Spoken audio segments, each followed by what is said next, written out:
non-HSIL, the Habitat Strategic Initiative Lead, which is a project jointly managed by Washington Departments of Fish and Wildlife and Natural Resources, funded by EPA. And so that's a little on the project. Our purpose here is to present results and analysis. We're very much in the distillation phase, so we're hoping for some good discussion. And I'm going to start off by introducing Helen Berry, who I think is well known in the regional kelp community and beyond. She's made some really important contributions. And for this project, she was the central force in conceptualizing, assembling the team, making it happen. She stepped away recently and just retired. So it's a pleasure to have Helen back to share some of her thoughts. So Helen, I want to pass it to you. Hi, everyone. It is an absolute pleasure to be here with you. I can't tell you, it feels wonderful. And I'm going to start today's meeting with some very brief reflections on the vision that we had behind this project. It was inspired by what we all felt was an urgent need to understand factors affecting floating kelp condition in the southern Salish Sea. And as many of you remember the history, and I'm going to tell a little brief history using the pronoun we. And when I say we, I'm referring to our broad coalition, you who are here today, and also the many others that have been involved. So we've got people fishing, people harvesting, tribes, volunteers on top of the water, under the water, academics, government biologists, policymakers.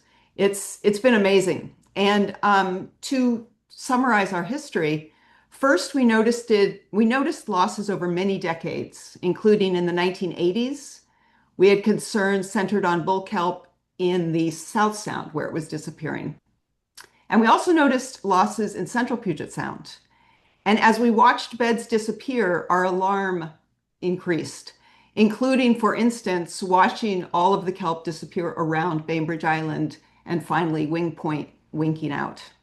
So we also noticed, though, in stark contrast, that many beds remained stable. And so we had a spatially distinct and very complex pattern of loss and resilience. So since then, I think everyone in this room knows that the Kelp Coalition has been incredibly successful in many ways.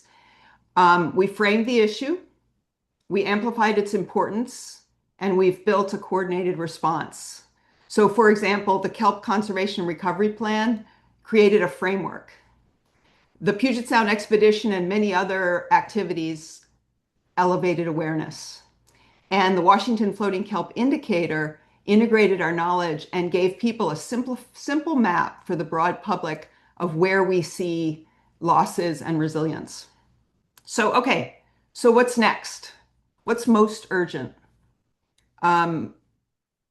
What's most urgent is to strengthen our understanding of the causes of bull kelp resilience and loss, and then to respond. So many people and projects are digging into these questions. Once again, we've got a joint effort, which is amazing. Today's meeting, we'll talk about one collaborative project I know many people are working on this issue, that contributes to answering the urgent question. And you can see who's directly involved in this project by looking at the logos on the top of your agenda. There are many people. I won't name them all. But so what we did in this project is we identified factors associated with either resilience or loss through intensive monitoring. And we picked 15 sites to capture a broad range of environmental conditions, of stressors, and of kelp responses. And this was really based on many decades of monitoring work that these sites were selected. The geographic spread of the sites was really challenging. It was kind of a nightmare, honestly, but we needed a broad spread. So look at those maps and think about getting to all those sites. But we needed it to capture the diverse conditions that we have in Puget Sound. So research fell into three big buckets: environmental parameters with continuous sensors and monthly snapshots, bull kelp condition, which was assessed at both the bed and the plant scale, amazing work, and extensive dive work, which is often under-addressed, to answer the question of what is happening on the ocean floor. So, and And so the overall goal of the project was to advance our state of knowledge through coordinated data synthesis, monitoring, and research, and specifically thinking about filling data gaps, identifying key stressors, which we think would vary by vocation and with different phases of the kelp life cycle. And then finally, to recommend monitoring tools and techniques, including perhaps the idea of a future monitoring backbone that would provide broad context for these other specialized studies that need to happen. We started fieldwork in January 2024, and in October, some of you know I had a medical emergency and I had to immediately step away from kelp to focus on my health, which was bizarre because I hadn't stepped away from kelp in 30 years. But sometimes the world has different plans for us than we have for ourselves. So, in the meantime, this amazing project team has continued working, and I am awed by their tenacity and by their dedication. And right now, I'm on the edge of my seat to hear about the findings because I don't know what they found yet. So, I'm going to be really excited to hear all of these presentations. And I think the first person up is Aiden. And I just want to thank you all so much for everything you've done and say again, I'm really glad to be here and be a part of this community. Thank you. Thanks, Helen. Great to have you here. Yeah, so next, Aiden. Aiden is going to give us a quick introduction, and then he has a talk following. So he's got a double header going. So Aiden. Yeah, thanks, Pete, and thank you so much, Helen, for that introduction. That was really special to hear. Let me just share my screen.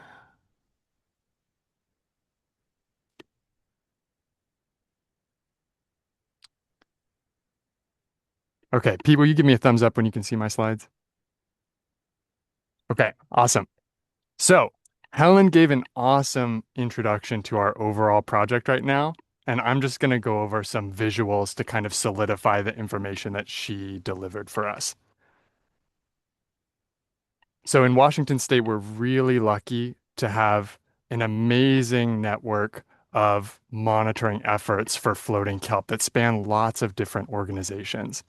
And we're doubly lucky because we have structures for collaborating between organizations like the Puget Sound Vital Sign and the Kelp Forest Monitoring Alliance.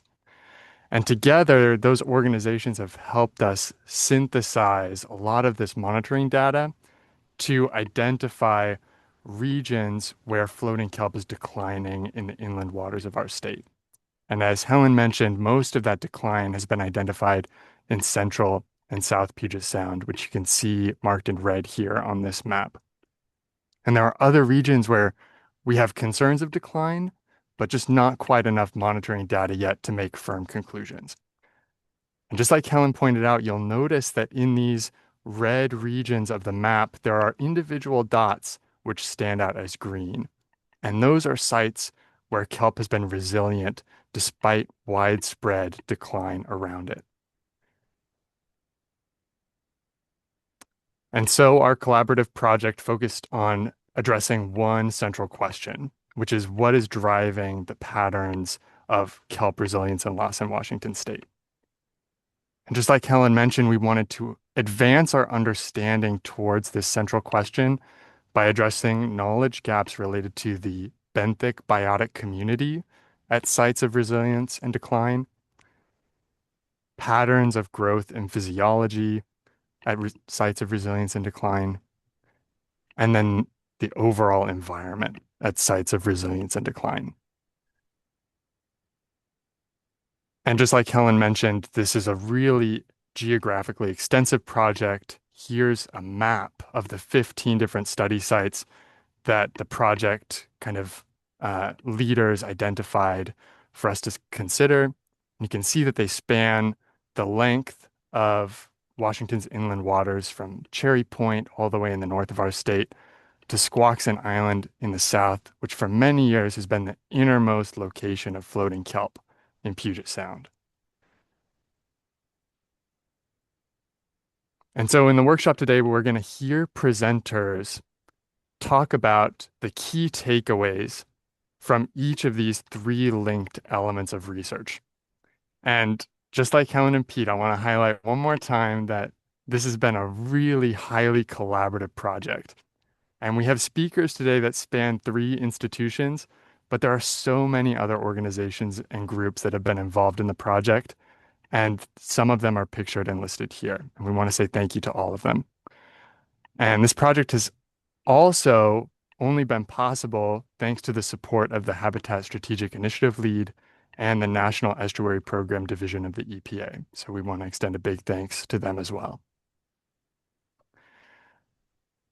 Okay, and I'm going to deliver our first talk of the day.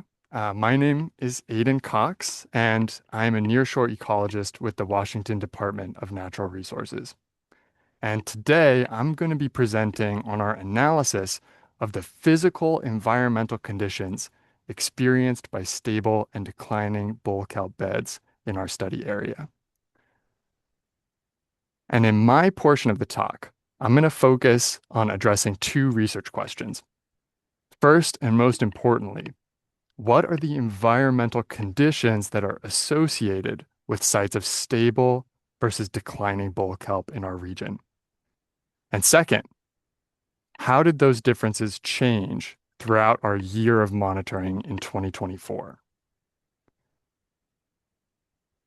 Over the course of our year-long field effort, we monitored 13 environmental variables which we hypothesized might be affecting the performance and growth of bull kelp. The top two variables on this list, benthic temperature and benthic light availability, were measured continuously throughout the entire year by underwater sensors. And the rest of the variables we measured during monthly visits to each of our study sites. Okay, you guys are going to see this map a lot during the presentation. These are our 15 study sites, but here I've colored them by which sites have stable kelp bed area. Those are shown in green circles. And which sites where bed area is declining over time. Those are red triangles. And we have a roughly even number of stable and declining sites. However, I want to point out that because the greatest declines have been in Central and South Puget Sound, most of the declining sites in our study are also in these subbasins. And as a result, declining sites showed strong relationships with the environmental variables that also followed a gradient along the length of our study area. And those included temperature, nitrate concentration, and salinity first and foremost. So in the box plots that just popped up on your screen, I'm showing you the raw data collected for temperature, nitrate concentration, and salinity across our network of sites, arranged by their distance from the Pacific Ocean. Cool colors show the sites close to the ocean, while warm colors show sites further inland, because that's exactly the pattern that we observe in the physical environment. Sites further inland tended to have warmer temperatures, lower nitrogen concentrations, and lower salinities. Okay, with that in mind, let's start looking at the actual data. And I'm going to show you a lot of graphs that look like this one, so let me take just a second to orient you. This is a kernel density plot where the x-axis will always display the range of one of our environmental variables. In this case, it's daily maximum temperature recorded on the seafloor. The y-axis shows the probability density, which is similar to a frequency of each value. On each graph, there's going to be a separate curve showing the distribution of values from sites with stable bull kelp in green and declining bull kelp in red, with vertical lines that mark the mean value within each group. And at the top of the graph, you can see the sample size of observations. In this case, the data are coming from our continuous sensors, and so there are several thousand observations. And because of that, we don't apply any statistical tests to these particular data because we're assuming that sampling error associated with them is extremely low. We found that when averaged over the entire year, declining sites were about 1 degree Celsius warmer than stable sites and had a higher frequency of days exceeding 16 degrees Celsius. This matches what we hypothesized given laboratory studies in our region, which show that bull kelp, especially sporophyte mortality, begins to increase in waters greater than 16 degrees Celsius.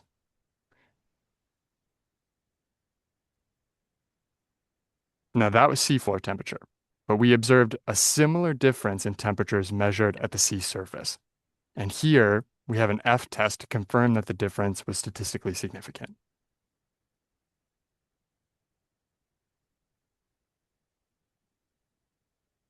Okay, so that difference in temperature between stable and declining sites, it wasn't consistent over the course of the year.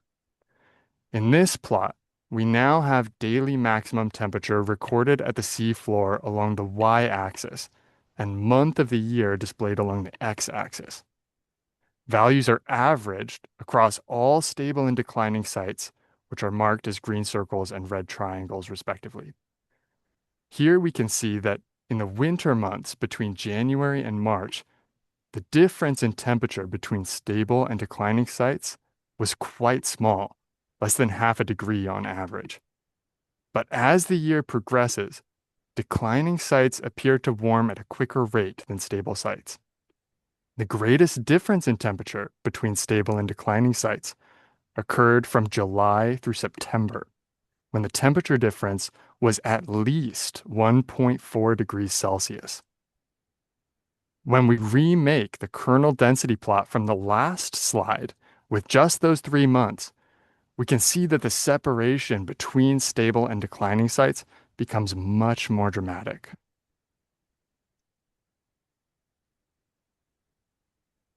Okay, next up we have the concentration of nitrate. And for this variable, we collected samples at 2 different depths. On the top, we have values from shallow water samples collected just a quarter meter below the surface. And below them, we have values from deep water samples collected 5 meters below the surface. And here we had some conflicting hypotheses, because on one hand, nitrate is an important nutrient for kelp growth, which may be limited at certain times of the year in Puget Sound. However, under certain conditions, high nitrate might encourage the growth of competing algae, which could smother bull kelp, especially during its juvenile life stages. We observed that sites with declining kelp beds were associated with significantly lower nitrate concentrations, about 2.5 micromoles per liter lower on average compared to sites with stable kelp beds. And this was true at both depths at which we collected samples. And there was no significant difference between values at either depth. Okay, as with temperature, the difference in nitrate concentrations between stable and declining sites changed throughout the course of the year.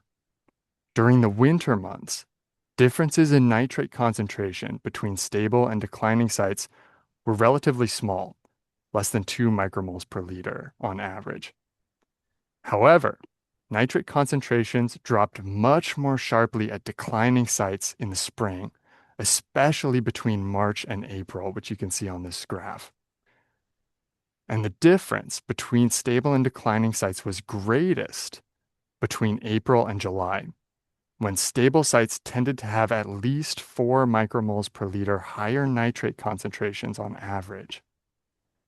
Interestingly, this period when declining sites showed the lowest nutrients relative to stable sites overlapped with the period when temperatures were highest at declining sites. And this same pattern was observed in one of the first papers which Helen wrote, documenting the decline of kelp in South Puget Sound.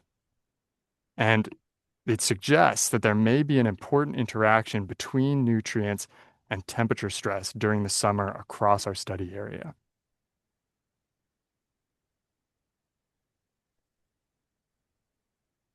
Okay, next let's look at the average salinity derived from monthly measurements taken across the entire water column at each site. We found that there was a significant difference between average salinity values at sites with stable and declining kelp.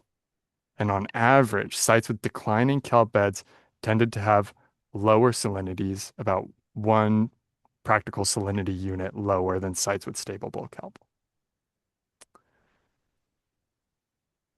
Here, when we look at the seasonal trend, we can see that salinity generally reached a minimum value between February and April and a peak between September and October, both at stable and declining sites. However, over the course of the year, the difference between stable and declining sites stayed relatively consistent between months.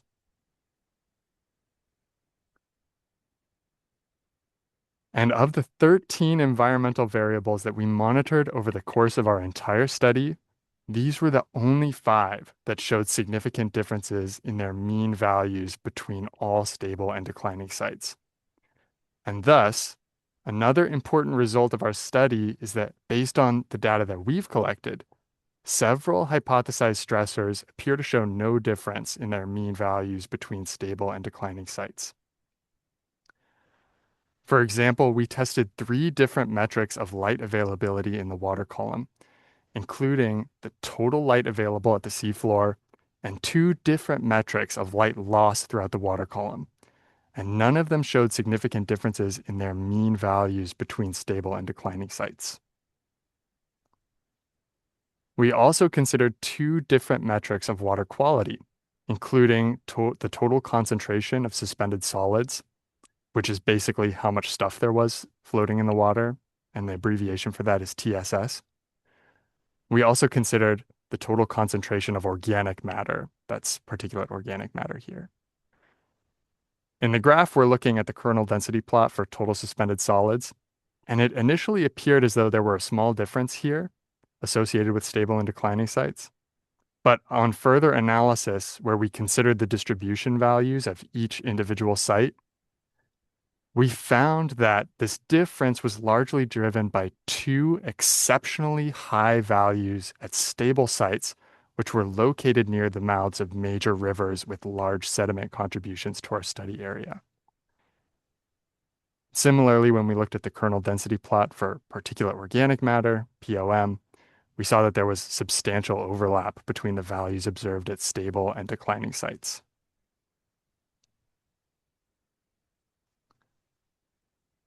We measured lots of different nutrients, not just nitrate. We measured other nutrients that were especially important to kelp growth, like nitrite, ammonium, phosphate, and silica. And none of them showed significant differences in their mean value between stable and declining kelp beds. And that was pretty shocking to me personally. But before closing, I'd like to acknowledge that those are very broad trends that I've been painting so far. And while many of these stressors appeared to have no difference in their mean value across all stable and declining sites, they may still play important roles at individual sites. For example, Squaxin Island is a declining site in South Puget Sound, which may receive very low light in the spring, which may also increase its vulnerability to other stressors like very high temperatures and low nutrient concentrations. Another example is the declining site located at Mukilteo. Here we observed the lowest concentrations of phosphate in our study, and that suggests that phosphate and other nutrients besides nitrate might be limiting at Mukilteo. And these are important observations, but with only 1 year of monitoring data, it's hard to determine whether these trends are representative of conditions in other years. And so with all of that, I recognize it's a lot of information, so let's review some of the main takeaways. Our initial question was, what environmental conditions are associated with bull kelp stability versus decline? And first, like previous studies, we found that declining sites are associated with inland conditions, including higher temperature, lower nitrate concentrations, and lower salinities. We also found that maximum summer temperatures coincide with minimum concentration of certain nutrients like nitrate, and that might pose a combined threat, especially at declining sites. And finally, we observed that several hypothesized stressors showed no difference between stable and declining sites on average. And these included light availability, total suspended solids, particulate organic matter, and several inorganic nutrient species. And with that, I'd like to thank you all for your attention and open the floor for our first round of questions.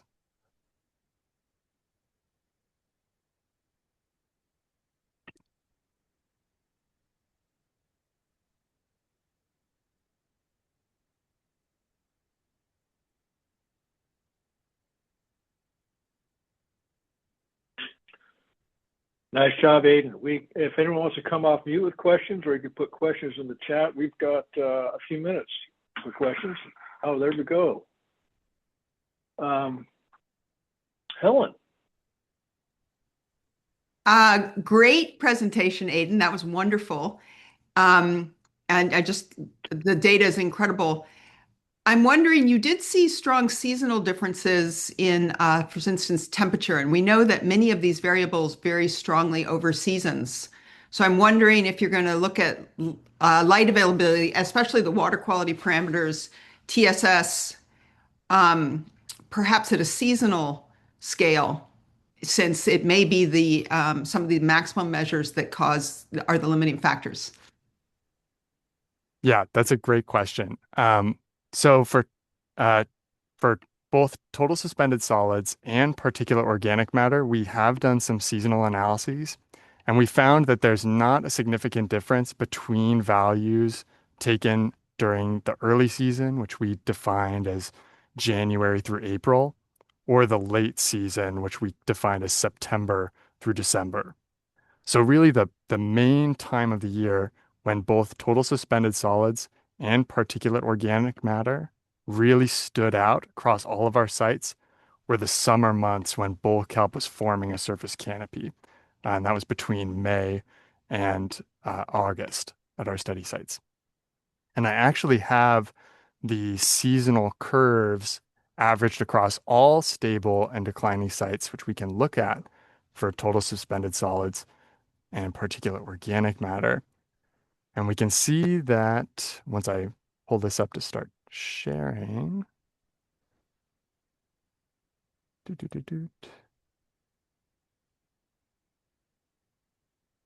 Okay, here we have the same kind of seasonal curves that I was showing for the other variables. We have our the environmental conditions, TSS and POM along the y-axis, with month along the x-axis. And we can see that there's more overlap than there was with some of the other variables where we detected significant differences. But there are, like you said, Helen, individual months when the differences do appear to pop out much more.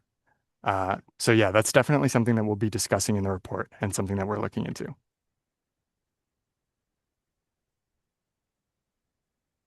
Clay, I think you're next. And then, yeah. Thanks, Aiden. That was really interesting. I just was wondering, given that this was 1 year of data, I guess whether more qualitatively or empirically, if you could if you have a sense of like how that year compared to historical averages and whether it was more representative of like past conditions, like if it was in 2024 here in southern BC, it kind of seemed like lower than average lately, maybe more reflective of past temperatures, but obviously with global warming, that's just a question that came to mind. Yeah, that's a really good question. And we do have some data on that. At most of our 15 sites, we only have the 1 year of data, but there are multiple years of continuous underwater sensor data at two of our sites in South Puget Sound. We have multiple years of data from Salmon Beach, the site kind of right in the heart of the Tacoma Narrows, which is a really high current and upwelling zone. And we have multiple years of data at Squaxin Island, kind of the innermost site. And just anecdotally, our multiple years of data show that kind of the number of days that broke 16 degrees Celsius at Squaxin is slowly increasing over the years that we have monitoring data. So there's some evidence that in South Puget Sound, at least, things are getting warmer. At Salmon Beach, there's so much mixing there that we have never seen a day over 16 degrees Celsius. And Pete has done some analysis of environmental data from the Department of Ecology's sensor data and water quality data from across the state. So he can speak a little bit more to that, but just paraphrasing, I think one of his key results has been that 2024 doesn't really stand out in terms of other years, except in a couple individual months. Like February in 2024 kind of stood out as one of the hottest Februaries in the record of monitoring data, which is really interesting, and we're not quite sure what to make of that yet. Hopefully that answers your question. Thanks, Clay. All right. I see we have one more question. Is this a quickie? We want to keep rolling, but yeah, go ahead. Hi, thanks, Hayden. I was wondering if you had ran the kernel the same way you did for the temperature for the 3 summer months for nutrients.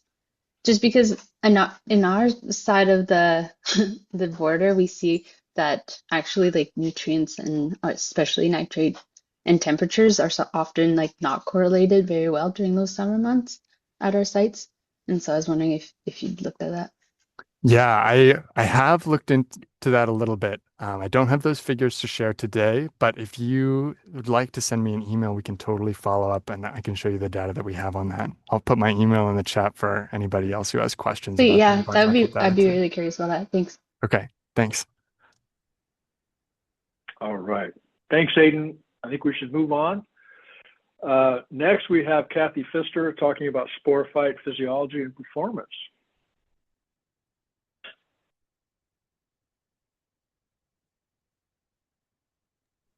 All right, everybody. Hope you can see this. Thanks for a great introduction to the system. Aiden and I'm going to talk about, I don't know how much physiology, but certainly some look at how individual kelp do at these various sites. There we go.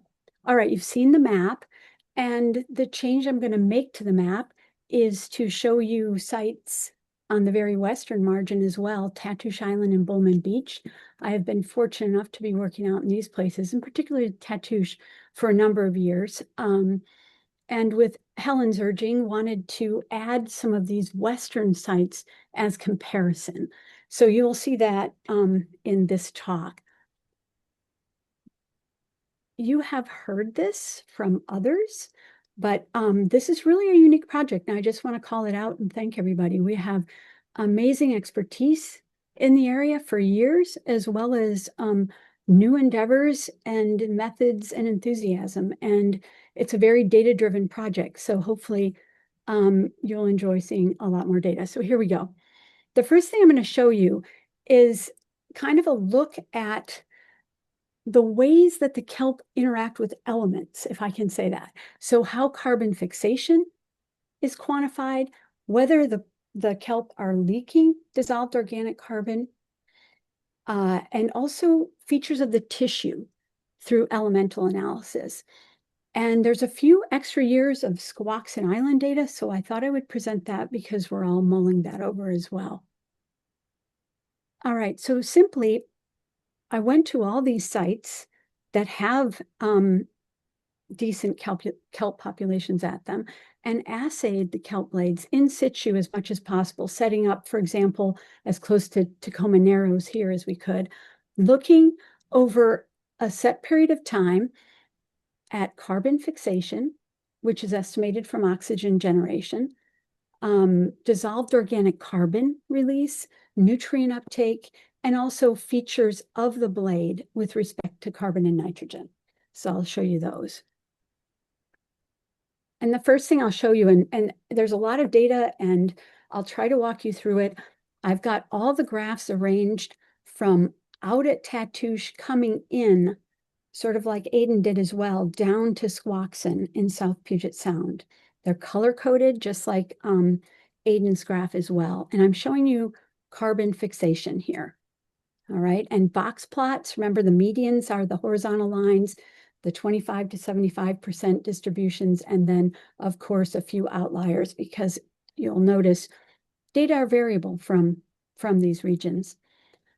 You'll see these regions being sort of the straits where we tend to get higher values.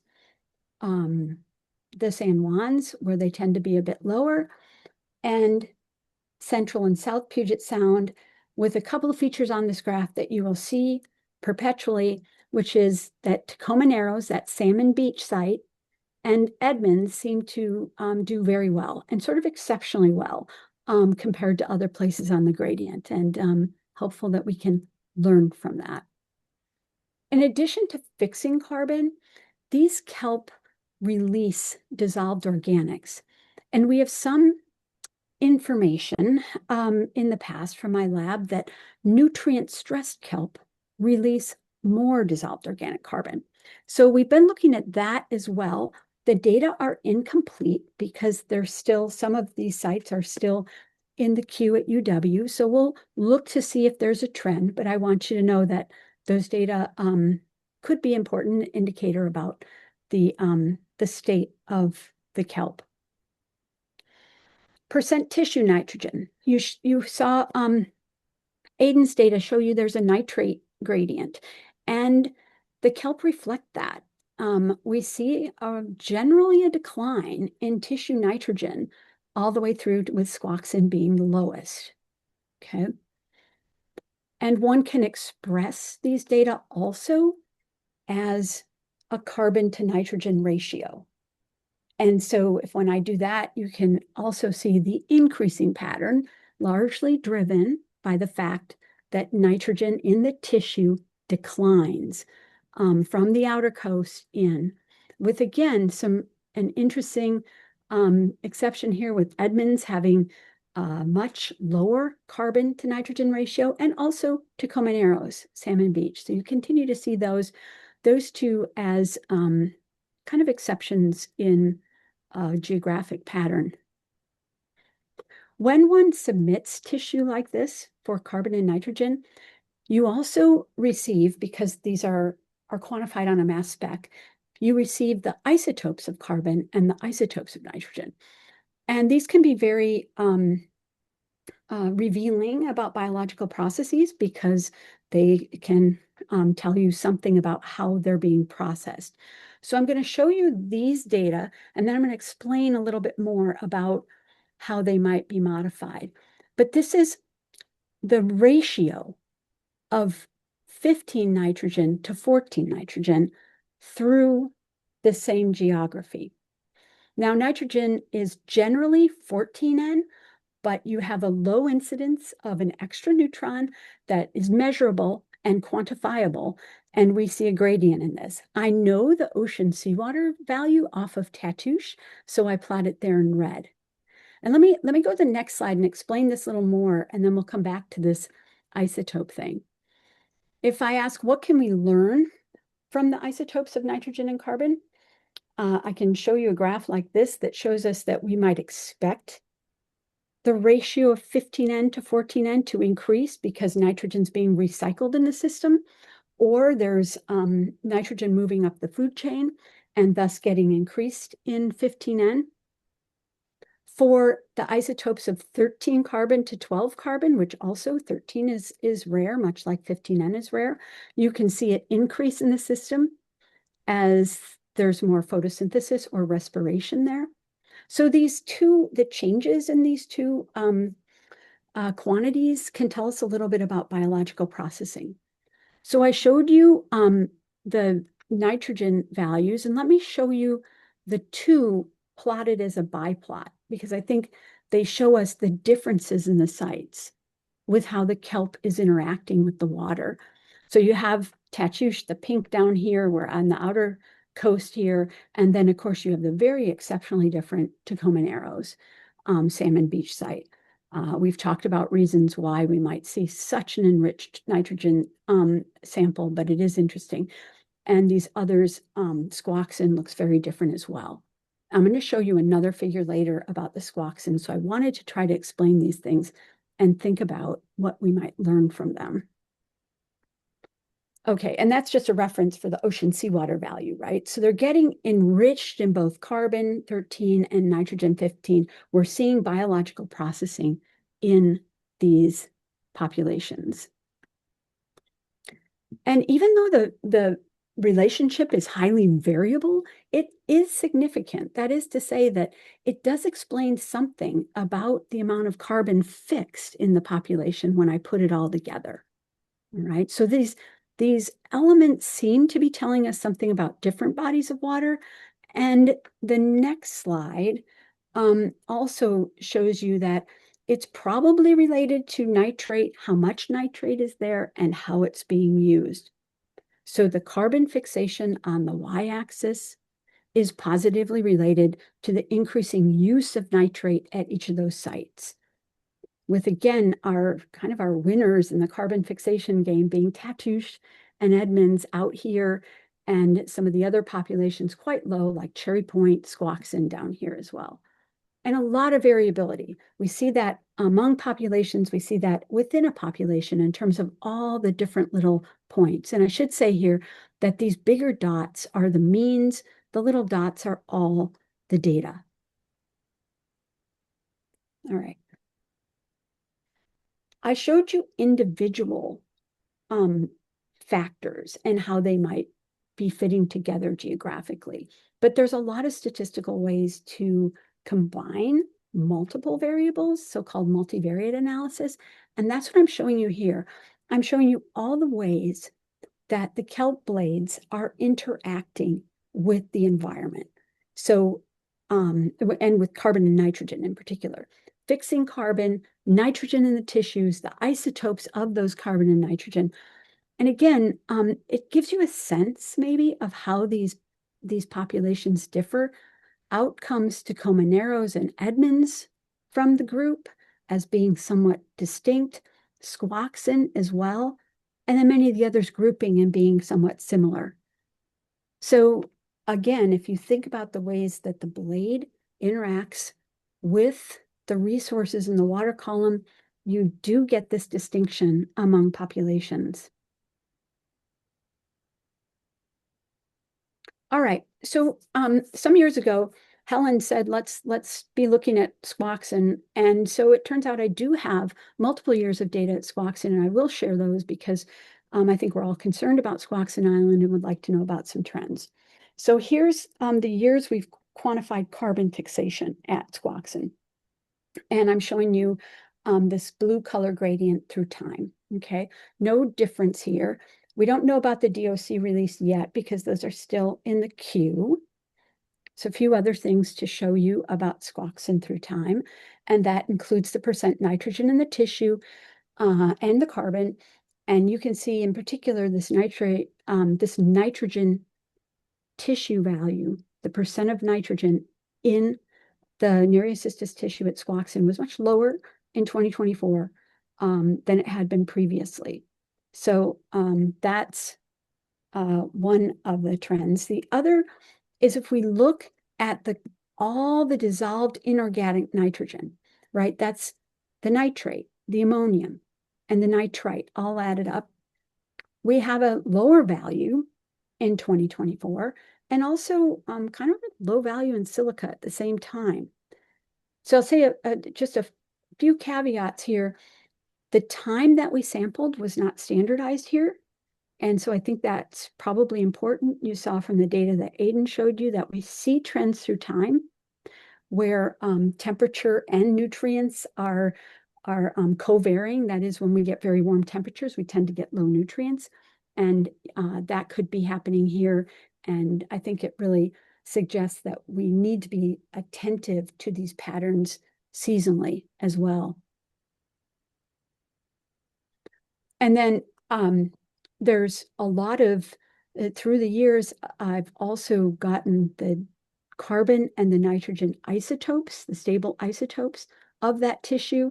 And it's interesting because you can see through time, it's moving like this, which is to say it's moving in a way that the carbon is becoming more enriched, which suggests more biological processing, perhaps more competition with other things in the water column. Not clear. I put the Tatushmine out here so you can see just how different that body of water is when you're inside Puget Sound. Okay, a lot of data, and we can, I'm happy to answer questions about it. I'll try to provide some takeaways here. Is there geographic pattern to these performance traits? There clearly is. There are distinct patterns of interacting with water column nutrients, with water column carbon and nitrogen across these sites. Tissue traits were, really did show a pattern with respect to the open ocean source, but we had some incredible exceptions, these positive metrics that we see at Edmondson, Tacoma Narrows. And of course, I would argue that there are concerning metrics at Squaxin Island prior to 2025, when the population really has been sparse, to say the least. I think the challenge is, what I've been learning from everybody's data collection in this project is this, and someone's already brought it up in the questions, this was 1 year, and we don't know how exceptional that year is. But more importantly, I think that the patterns through the year have shown us when we sample might be very important to the dynamics that we see. So we need to pay attention to these seasonal dynamics in the environment and how they may be changing. All right, and with that, I have literature cited, which I'm happy to share with people for where these methods come from and things like that. And of course, acknowledge so many of the people on this call in particular that have helped. So thank you. And I'm happy to take questions. Thank you, Kathy. Yeah, we have time. Tom, you're up. Yeah, this is all very sporophyte centric, it seems. Mm-hmm. It is. And I guess the question I would have to ask is, how important is the gametophyte end phase of this, and some of these variables, how they impact that? Yeah. Well, we know that the gametophytes are sensitive to temperature and nutrients. And I think the thing that we've seen with Aiden's data, and also with the stuff I've been collecting, is that you have this, these periods when you have high temperatures and low nitrate. Even across some of the sites that we sampled from June to July, there were really big changes. Maybe that's not the period of gametophytes. We don't know, but I think that some of these sites, if you look at them seasonally, if you look at them from year to year, there are going to be periods when both life cycles are going to be stressed with respect to nutrients and perhaps with respect to temperature. But yeah, we don't have any of these larger tissue trait measurements for gametophytes. How do you think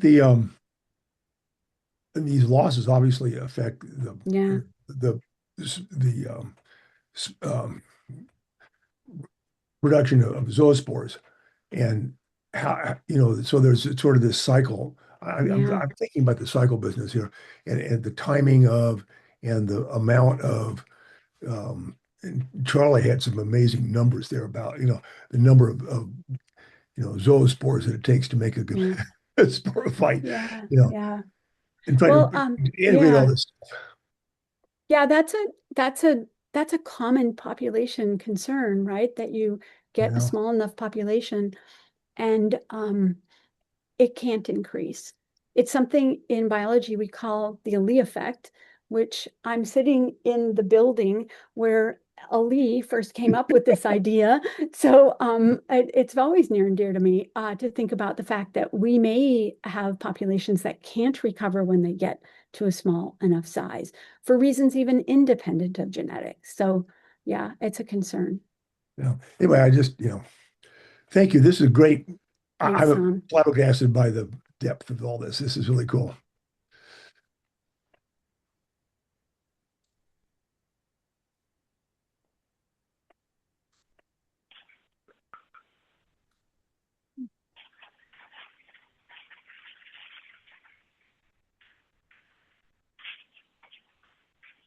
Okay. Do we have any other questions for Kathy?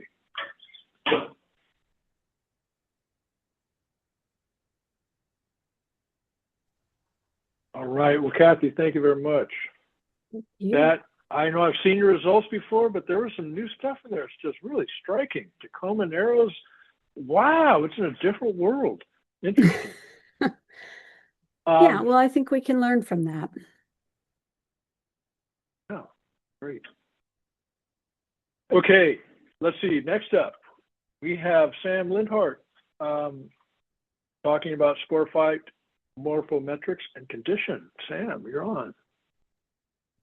All right, let me share my screen real quick. Let's see. Is that sharing the full screen? Okay, perfect. All right, I will get started then. There we go. Perfect. Thanks. All right. Hi, everyone. My name is Sam Lindhart. I'm a nearshore ecologist with the Washington State Department of Natural Resources. And today I will be talking to you all about patterns in both morphometrics and condition. Okay, so to begin, here are the 4 questions I'll be attempting to answer throughout my presentation today. The first being, how do sporophyte size and condition vary in the southern Salish Sea? Similarly, how do blade morphology and condition vary within the study area? Thirdly, do these patterns we observed stay consistent throughout summer? And lastly, how do they relate to the environmental data that Aiden discussed earlier? This is not an exhaustive list of questions. There's much more that we could answer with all of this data that we have, but these are the 4 I'll be focusing on today. Okay, so again, this is our map of study sites that you've seen a couple times now. I just wanted to overlay the region designations on top of them because I'll be presenting results at the site level and also at the region level. So up north, we have Cherry Point in the Strait of Georgia, Point Caution in the San Juan Islands, and then Freshwater Bay, North Beach, and Burroughs Island in the eastern Strait of Juan de Fuca, and then Edmonds, Magnolia, and Lincoln in central Puget Sound, and Salmon and Squaxin down in South Sound, our southernmost sites. Okay, so back to our first question. How do the size and condition of sporophytes vary within our study area? To answer this question, we non-destructively sampled sporophytes by collecting a variety of morphometric measurements, including subbulb diameter, which has been shown to be a good estimate of bulk kelp biomass in the literature, which brings us to our first slide of results. This slide shows a box plot of our data on the subbulb diameters of bulk kelp sampled at each of our 10 study sites. Aiden mentioned there's 15 sites. I'm focusing on just the 10 with bulk kelp beds currently in existence since 5 sites have lost their beds. So it's just 10 sites here. These 10 sites are ordered along the x-axis from most oceanic to most inland, just like the previous figures Aiden and Kathy have shown, with Freshwater Bay being the closest to the open ocean, Squaxin Island being the furthest inland. Each site is colored by the same color scheme you've seen before, and then the dots here represent the individual data points from an individual plant. So from this figure, we can see that on average, subbulb diameters are largest at the 4 sites closest to the ocean, Freshwater Bay, North Beach, Point Caution, and Burroughs Island, and smallest at Squaxin Island in South Sound. In other words, sporophytes tend to be larger at Freshwater Bay, North Beach, Caution, and Burroughs, more so than the other sites. However, it is important to note that there is overlap between sites, and if you look at the individual dots on the figure, you can see a decent amount of within-site variability as well. While subbulb diameter is one way to estimate sporophyte size, we also took a multivariate approach. As part of her dissertation work, Miranda found that bulk kelp biomass is best estimated by a model including subbulb diameter, blade length, and blade weight. And so collaborating with her and using her work to inform our work in this morphometrics work, we found that these 3 variables could also be a good indicator or estimate of sporophyte size. So using that, we performed Permanova and found that sporophyte size is indeed different across our study sites. However, this result doesn't tell us which sites were driving this difference. So to visualize differences across sites, we conducted a bulk component analysis, which I'm showing here on this slide. Here, sites are distinguished by the same colors you saw before, and they're labeled in the legend there from most oceanic to most inland. There's a lot going on in this figure. There's a lot of dots, a lot of ellipses and colors. So let's walk through slowly. Here, every dot is a different bulk kelp individual, and the ellipses are used to highlight differences between sites. Ellipses that are close together and overlap one another indicate similarities between sites, and ellipses that are further apart and do not overlap indicate the sites are different from one another. PC1 along the x-axis explains 84% of the variability in this data set. And since all three of the variables I mentioned earlier, subbulb diameter, blade length, and blade wet weight, are well represented by PC1, we can think of this as our overall estimate of sporophyte size, with larger plants to the right of 0 and smaller plants to the left of 0. This mirrors the pattern that we saw from the previous slide, where sporophytes at Freshwater Bay, North Beach, Caution, and Burroughs, these bluish colors, tend to be larger than those at Cherry Point, Magnolia, Lincoln, and Squaxin, which are the purple, green, yellow, and red colors here.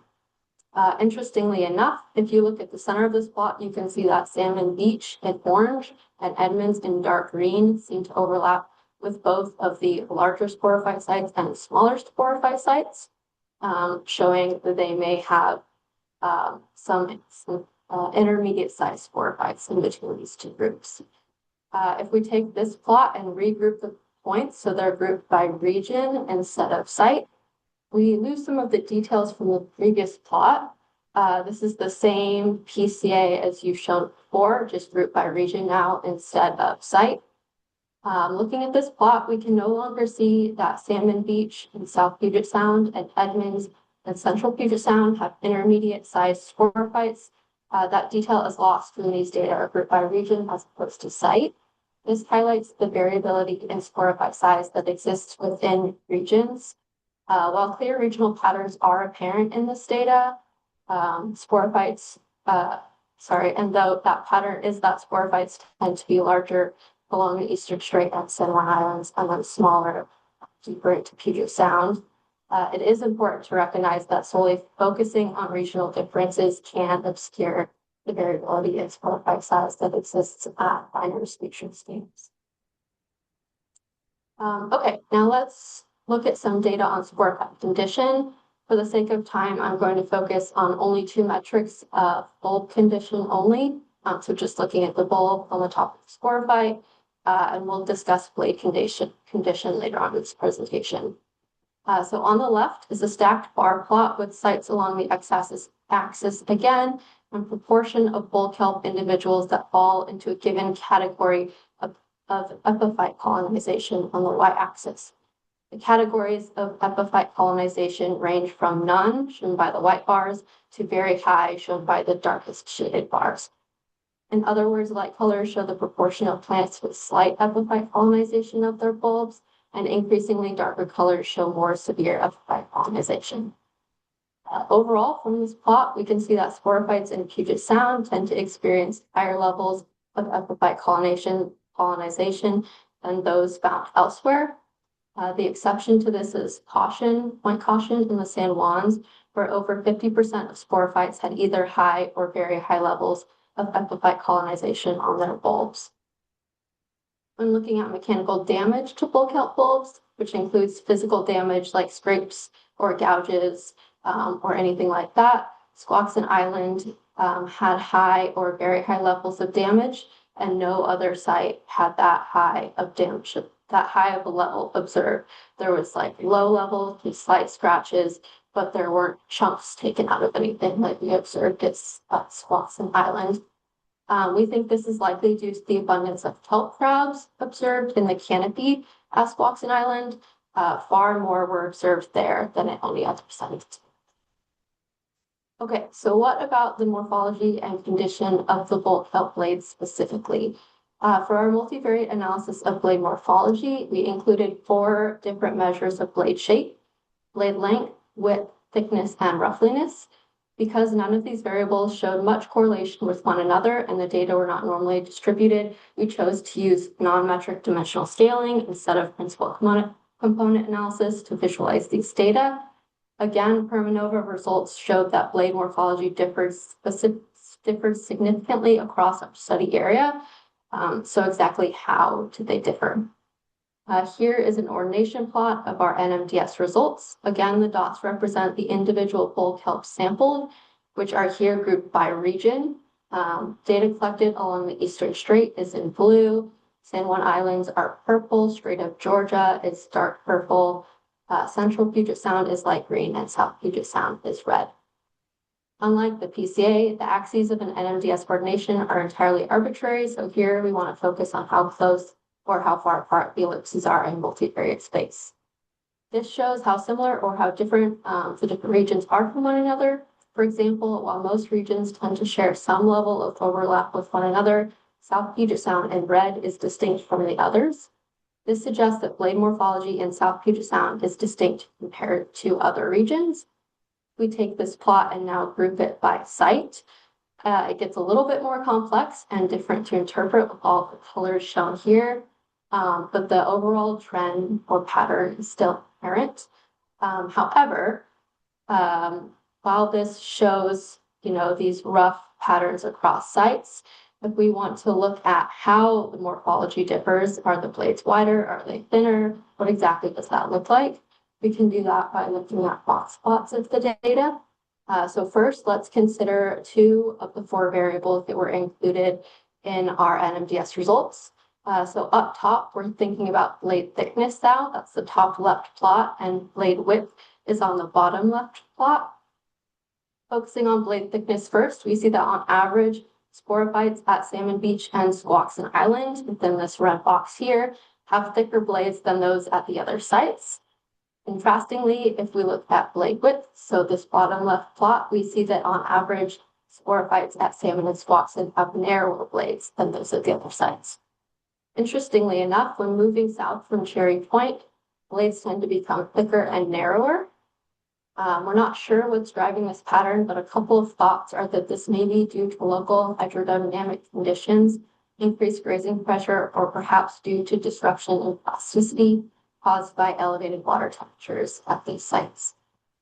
Okay, while patterns in blade morphology have shown close alignment between plants at Salmon and Squaxin thus far, when we consider blade length and blade roughness, we see that these 2 sites don't always match up. So looking at the top right plot, we see that on average, blades at Salmon Beach tend to be longer than those at Squaxin Island. This mirrors our previous finding that sporophytes at Salmon Beach tend to be, on average, a bit larger than those at Squaxin Island. And then when considering blade roughness, which is a measure of how wavy or streamlined the blades of a given sporophyte are, we see that plants sampled at Salmon Beach had a streamlined morphology, which is shown by the light gray colored bar, while those at Squaxin Island tended to be more wavy, which is shown by the darker gray, or they either were missing their blades entirely, which is shown by the hatched bar. Okay, so what condition are these blades in? On the left is a stacked bar plot showing the average severity of fraying to the distal ends of the sporophyte sampled at each site. Again, sites are in the same order along the x-axis, and we have proportion of individuals again on the y-axis, and then we have these different fraying categories from low to high with darker shades indicating more highly frayed blades. The hatched lines again indicate sporophytes with no blades. Here we see that sporophytes further from the ocean tend to experience more blade fraying. Since we know that blades are essential for functions like photosynthesis and reproduction, this asks the question, what do these blades look like in terms of soil reproduction? Well, we don't have data on sora counts, but I can tell you that reproductive blades were fairly abundant at most sites. This plot follows a similar setup as the plot on the left, where again, sites are along the x-axis, proportion of individuals are along the y-axis. Here the categories range from blades absent, the hatched bar, no reproductive blades, the white bars, or up to 75% or more of the blades belonging to any individual were reproductive. So, which is the darkest shaded bar. So it's a lot of categories, a lot of shades, but basically the darker shades indicate a greater percentage of blades being reproductive out of all of the blades on the individual. Here we see that reproductive blades were abundant at most sites. Sporophytes with no reproductive blades were observed more often at Burroughs Island, where 30% of plants had no reproductive blades, Cherry Point, where 23% of the plants sampled had no reproductive blades, and Squaxin Island, where 50% of the plants sampled had either no reproductive blades or no blades at all. Okay, so next we wanted to ask, do the patterns we have observed so far change over the course of the summer? To answer this question, we compared morphometric surveys that University of Chicago and DNR conducted in the summer of 2024. In addition to the 10 sites, part of this. Yeah. You got 5 left. Just okay, great, thank you. In addition to the 10 sites selected for this HSIL-funded project, we're also including the 2 sites Kathy mentioned along the Western Strait, Tatoosh Island and Bullman Bay. In addition to visiting all of these sites in July, UChicago also sampled Tatoosh, Bullman, Magnolia, and Lincoln in June as well. Because each of these sites were visited twice in the summer and the same parameters were collected both times, we were able to compare these sampling events across time using Permanova and again, CA. Our results showed that no significant difference between the June on the left and July on the right. Here, PC1 represents plant size with larger sporophytes to the right of 0 and smaller sporophytes to the left of 0. Here, PC2 along the y-axis represents blade growth allocation, where sporophytes with longer, wider blades are shown above 0, and sporophytes with more blades are shown below 0. Again, we found no difference between these 2 sampling events. While there are slight differences along the points of the individual points on this PCA graph, the overall effect was not significant, and they remained consistent last time.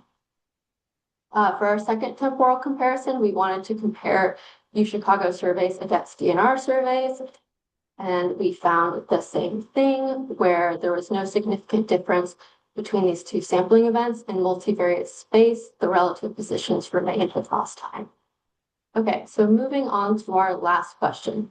Are the patterns we observed related to the environmental conditions we discussed earlier? And if so, how? So for the first analysis, we answered this question by conducting 2 separate Procrustes analyses. For the first one, we took the PCA plot of sporophyte size that you saw earlier in this presentation, so I won't go through it again. We rotated it and superimposed it on top of a second PCA plot, this one highlighting differences in environmental conditions across sites from April to August in 2024. Since Aiden already gave a summary of the environmental data, I won't go into the details here, but I will say that this PCA of environmental data included 6 different variables: max daily surface temps, mean salinity throughout the water column, TSS, or total suspended solids, particulate organic matter, Secchi depth, and nitrate from just below the water surface. Okay, so after superimposing, rotating, and scaling the sporophyte size ordination plot so that it corresponds as closely as possible to the environmental conditions plot, we get this Procrustes plot. This plot is fairly complex to interpret, but the key takeaway I want to focus on here is that for any combination of sites, and I'll say the site names are shown as labels under the arrowheads, they're all kind of overlapped, but if you just look directly under the arrowheads, that site pertains to that arrow. For any combination of sites, if the white circles at the ends of the arrows are close together, like those shown in this yellow oval here, then these sites experience similar environmental conditions during our April to August time period. Similarly, for arrowheads that are close together to one another, those sites have similarly sized sporophytes, like those shown in the dark circle. Overall, these results showed that sporophyte size was moderately correlated with environmental conditions in April through August. We then performed a second Procrustes analysis, this time looking at correlations between blade morphology and environmental conditions, and saw a similar pattern. Again, circles that are close together indicate similar environmental conditions across those sites, and arrowheads that are close together indicate similar blade morphology, as shown in the blue circle here. Again, similar to the results for sport by size, blade morphology was moderately poorly in environmental conditions in April through August. And then here are my main takeaways. I don't have time to read through them all, so I'll just leave them here. But thanks, I appreciate it, and I'll take any questions if there's time.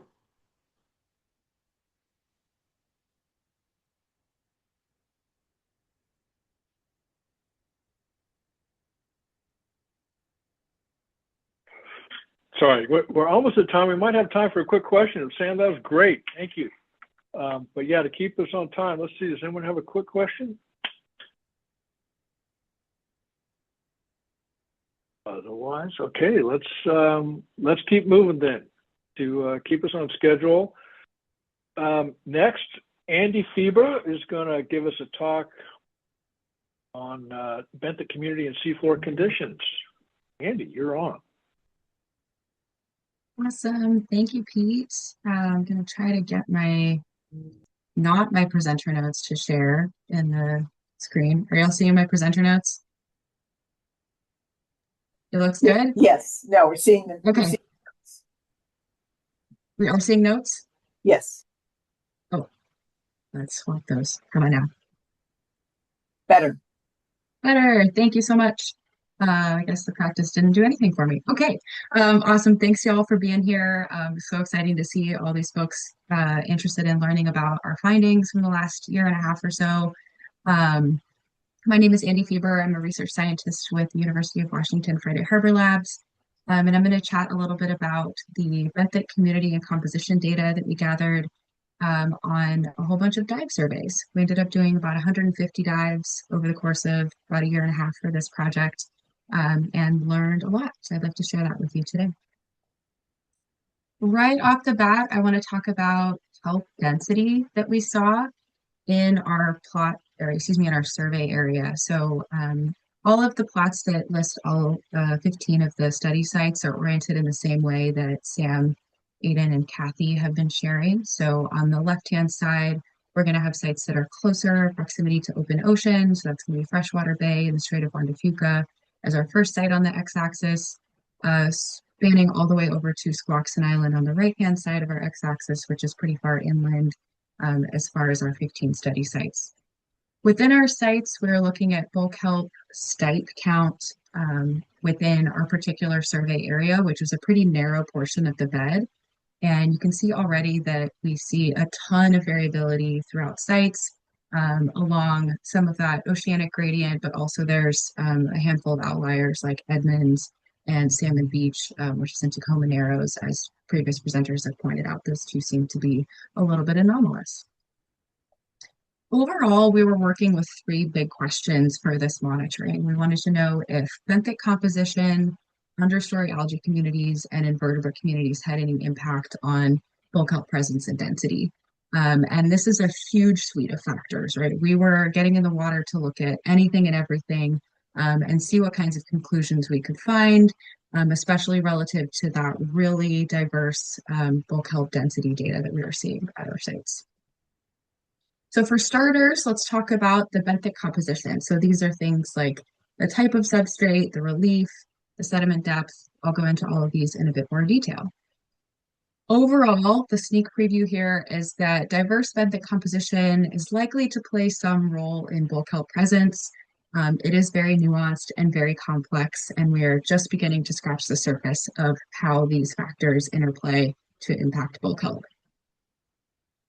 Among all of our sites, we were recording data on 4 different benthic composition categories. So that's biotic cover, plot A, our substrate type, which is categorized by size in plot B, sediment depth is plot C, and vertical relief in plot D. So within each of these categories, we're not seeing huge trends in terms of an oceanic gradient. When we reorder these by latitudinal gradient or by basin scale, we're still not seeing super strong trends. But when we look at each predictor individually and model it against bulk kelp density within that survey area, we notice a handful of individual predictors that are significant, each one on their own. The negative correlations are in red, so we're actually seeing a handful of negative relationships with sand in a few different forms. So cover is bare sand, substrate is sand, and sediment is deep sand, are all individually negative predictors of bulk health in our models. And a few positive predictors. Those are going to be small and large boulders, which make a lot of sense. Sporophytes like large attached substrate to connect to so that they don't get carried away by currents. We were interested in that sand piece a little more and wanted to see if we could break it out by season. And unfortunately, there's so much variability in the data and our sample sizes are small that we're not seeing really significant increases or changes by season when we look at sediment depth. So this is actually the frequency of sediment depth or of deep sediment at our sites in sites where we had more than one observation across different seasons. And you'll notice that there's not a single difference within all of these sites. One big caveat for this data is that it really doesn't take a lot of sediment to smother those small life stages, whether they're microscopic or those tiny little sporophytes. And these data also don't account for longer term trends, so we suspect that there's probably been an influx of sediment in the Salish Sea for many years, if not decades. And so I'd like to highlight this particular slide as one of those benthic factors that we need a lot more data to draw a better conclusion about. So if there's any grad students out there looking for a project, maybe put a little asterisk next to this one. So when we're lacking really clear drivers among individual predictors, we wanted to also take a look at how these variables combine and look at multiple factors together. So we ran a principal component analysis to see what gradients exist along these multiple variables combined. And what we're seeing is a huge multidimensionality of these data. So we have a couple principal components working on a couple different gradients that are both significantly correlated with kelp density. So you can see the sites placed in this biplot colored by how much kelp we observed on our benthic surveys. And together, this plot is telling us that the variation in our data is very multidimensional rather than relying heavily on a single axis or set of bimodal predictors. To look at it in a different way, we also ran an NMDS. And what's different about this plot from the last one is that here we're looking at how these sites connect to one another. So how similar or different are each site in our surveys relative to each other. Thank you to the presenters before me who also shared NMDS plots so that we can be a little bit more familiar with these ellipses. And I want to point out two main things about this plot here. First is that a lot of sites that are geographically close together have very different combinations of benthic variables. One that I'll point out here are Cherry Point, which is kind of middle right over here, and Burrows, which is closer to the origin, are pretty close together geographically, and they're on different sides of a spectrum in kind of both directions. So we're seeing not a ton of geographic trend in these benthic components and the way that benthic composition is put together at these places. The other thing I'd like to point out is that we have an overlapping set of benthic conditions shared by both our stable and declining sites. Our stable sites are grouped together with this blue dotted line ellipse. You'll see there's a ton of variability here. So there's actually a few sites that are outside of that ellipse, meaning they're a little bit of the oddballs. But that blue ellipse is sitting almost 100% within the pink or salmon colored ellipse that's representing our declining sites. In other words, this is telling us that for a lot of combinations of benthic variables, it might go either way. So looking at those benthic composition pieces alone maybe aren't the strongest predictor of kelp status. Overall, to summarize this first section, we see a lot of habitat conditions that can be both wrong or right, depending on which way the coin toss goes for that site. And so that's telling us that there's a lot of other factors in addition to benthic composition that are likely to be driving bulk kelp status at these places. We're noticing that some individual variables might help predict bulk kelp density, but we recognize the need for a lot more data, particularly with respect to sediment prevalence at these sites. And it's also important to note that geographically proximal sites are not always sharing status or benthic composition. So it can be tricky to try and apply a geographic gradient. Next up, let's talk about our understory algae communities. And a sneak preview for this is that we do see some relationships here. We think that understory presence likely both indicates and impacts our bulk kelp in this part of the Salish Sea. So let me explain a little bit further. We noticed a lot of mixed diversity within our understory communities. It's different everywhere you look. There were a few major players at all sites, like sugar kelp in dark blue and acid-weed or Desmarestia in that darker purple. Diversity is a little bit higher with proximity to open ocean, but of course there's exceptions as usual. Edmonds and Salmon Beach stand out as having greater overall density, but the diversity is listed in that little number at the top of the bar. You can see it varies widely throughout our gradient here. Speaking of that diversity, we wanted to see if a diverse benthic community had anything to do with bulk kelp density, and we weren't seeing a strong relationship there. It's approaching significance, but still not a great explainer of how much bulk kelp we're seeing at these sites. So instead, we went ahead and looked at individual species presence rather than the entire community together. And on this correlation plot, we're looking at the strength and the significance of correlations between algal species. So pairs that are in a darker blue color are a stronger correlation, and the asterisk within each box is indicating the statistical significance of that correlation as well. When we look at all of the relationships with bulk kelp, Nereocystis leucana, what we're seeing is that almost all of these relationships are either neutral or positive. We only have that one slightly negative correlation with the invasive brown alga sargassum, which is not statistically significant. But we are seeing all 5 of our significant relationships are in the positive direction. So this is telling us that where there is a lot of these understory species, there also happens to be kelp. So in this way, although they're likely responding to the same environmental drivers, what helps one helps another. This might mean that we would be able to use some of these as indicator species for those conditions that support kelp. We also wanted to know from these data, because it was so striking, the strength of these relationships, what's the mechanism going on here? Is it an indicator, or are they actually facilitating or driving bulk kelp success in these environments? So we designed a field experiment to take a look at these things. We know from previous work that light and timing and temperature are really important for young bulk kelp, particularly that germination phase. And we found in our data, the plot shown here, that we're seeing very different levels of understory cover by season. So we know that there's a lot of seasonality going on at these 15 sites.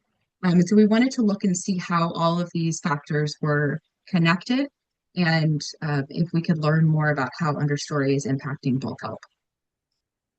We did that by going to 4 different sites throughout, trying to span as much of the Salish Sea as possible. So this experiment work was done at Cherry Point, near Bellingham, Point Caution out on San Juan Island, Magnolia here in Seattle, and Squaxin Island down in South Puget Sound. And we noticed that in plots where we cleared away all of the understory every 2 weeks as frequently and consistently as possible, we saw a tremendous increase in bulk kelp density. All of these are highly significant results. So across all the different substrate types that we were surveying, we noticed a lot more bulk kelp showing up in areas where we had removed the understory from the equation. It was such a pronounced effect that we also noticed an increase by about 8 weeks in the total recruitment period this year. So across all of our sites, we noticed recruitment starting a few weeks earlier and persisting almost 6 weeks later than in plots that didn't have the understory cleared out. So this is a really big clue that we suspect light is a huge mechanism for this increased recruitment. We think by clearing out that understory, we're opening up light availability on the benthos. We had a couple of light loggers on the bottom double checking that for us, and they showed us that light in cleared plots was about 4 times higher on average than light availability in uncleared plots. So we think the bull kelp is probably competing with understory species for benthic light, and the timing of recruitment for these different species is really, really important, particularly with those really weedy, fast-growing species like Desmarestia, which at some places we saw took hold before any bull kelp arrived.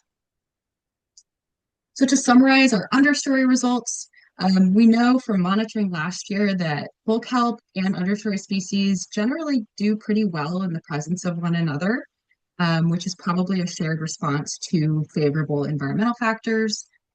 But these species are still in competition with one another in those very early stages of their life. And we know this because removing understory promotes Nereocystis growth throughout the recruitment season, including until late summer. So they have a very plastic response. When you give them the right conditions, they will grow. Finally, I'll touch on everybody's favorite question, which is, are there critters out there eating all of our bull kelp? And our data actually don't indicate very strong relationships between bull kelp and any of the benthic invertebrates that we would expect to have any impact, whether positive or negative. What's most striking about our invertebrate? You got 5 left. Thank you, Pete. What's most interesting about our invertebrate data is how different the communities are. I'll mention this is only 15 sites. I know groups like Reef Check get to way more diverse sites than we do. But within our 15 sites, it is very difficult to find 2 invertebrate communities that are quite identical. We see some major players throughout all of them, like kelp crabs in those gold and orange colors. But all told, they're very, very different from one another. And when we try to do that same correlation analysis between our algal species and our invertebrate species, we don't see a ton of strong relationships with bull kelp, and the ones that do show up are a little bit confusing and not super easy to explain biologically, particularly the relationship that is positive with our green urchins, Strongylos and Schotus strabacchiensis, which is a grazer. When we look at it a little bit differently, so taking those long-term trends of stable versus declining sites, the results get even more confusing, where there's only 3 significant invertebrate species that are different between stable and declining. And I've highlighted 2 here that kind of made me scratch my head, which is our green urchin is a grazer. We would probably expect to see more of it in sites where kelp is declining. We actually see more of it in stable sites. And the predatory ochre star, which eats grazers of kelp, we would expect to see more prevalently in stable sites. We actually see more of it in declining sites. So all of these data lead me to believe that benthic invertebrates are probably not doing a great job explaining our long-term trends. I should point out that invertebrates like kelp crabs are very clearly impacting the canopy, especially at sites like Squaxin Island. We were looking at the bottom where those early life stages are most likely to be impacted. And we also saw so many site-specific differences that it is really hard to pin it on any one invertebrate. In conclusion, we had 3 big questions and 3 big takeaways. For benthic composition, we suspect that many interacting habitat factors are part of both the problem and the solution for bull kelp. For understory, we think that understory algae likely respond to the same factors as canopy kelp, despite competing with bull kelp for benthic light. And lastly, we suspect that the role of invertebrate communities is probably pretty small in this part of the Salish Sea and might only be affecting mature plants rather than new recruits.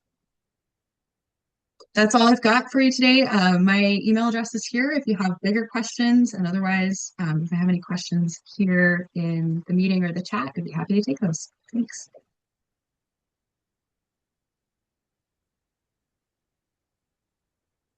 Andy, thank you very much. And well, that's a lot of information and very complex. And thank you for all your diving and the rest of the dive team. We do have time for questions. And Aaron. Hello. Thank you for that interesting talk. Quick question. I was wondering about, so I noticed on a couple of the sites, I don't remember which ones they were, but it might have been anyway, a couple of them, they were 100% sand, essentially, by your sampling, right? But then later, those same sites did have understory algae, kelps. Yeah. And that's fine. And so I guess what I was curious about is, are they truly sand? Was that just a sampling artifact, like where your UPC happened to hit was sand and you know there was rock there? Or was it that the algae was emerging from a layer of sand with rock underneath? Or can you just talk about that more? Because I think that's interesting. Yeah, that's a great distinction. We encountered a lot of sites that maybe had, like you said, a layer of sand on top. But when you actually go to penetrate and see what's underneath it, there might be rock underneath. I think some of the sites you might have been referring to are spaces like Mukilteo, which were in some cases there's eelgrass growing there, and the brown algae is attached to the eelgrass.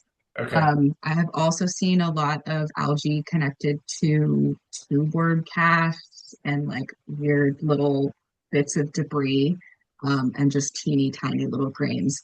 So it doesn't necessarily require a lot of hard substrate for some of these brown algae to show up. Right. When you're So referring to like understory, right? a predication on your sampling isn't that it's a rocky benthos only in order to do a survey to see if there's kelps in Yeah, that's correct. We wanted to monitor all of these places that had kelp either presently or in recent history. So Mukilteo is a great one where that bed used to be around, and now the only marine vegetation is in really, really shallow riprap. And so we were surveying the area where the bed used to be to see what's going on down there. Is it, urchin central? Is it sandy? Just kind of get a sense of what might have driven that loss. Thank you. Yeah, thanks for your question. All right, we're at time, but Tom, do you have a quickie? Quickie. Andy, the two things. One is that Ken Collins and I have been talking a lot about not necessarily bull kelp, but other saccharin and so forth on worm tubes in soft. I mean, there's this huge. I think we vastly underestimated the soft substrates, worm tubes, and kelp. The other thing is that I have often, and I can show you some pictures of bull kelp making a 2-foot diameter pancake on apparently no substrate at all. You've probably seen this as well. So I've seen it at Edmonds. I have that exact same photo. And this is in Squim Bay and out in the Dungeon S area. Yeah. So don't underestimate the ability to bake a pancake, hold fast and be there.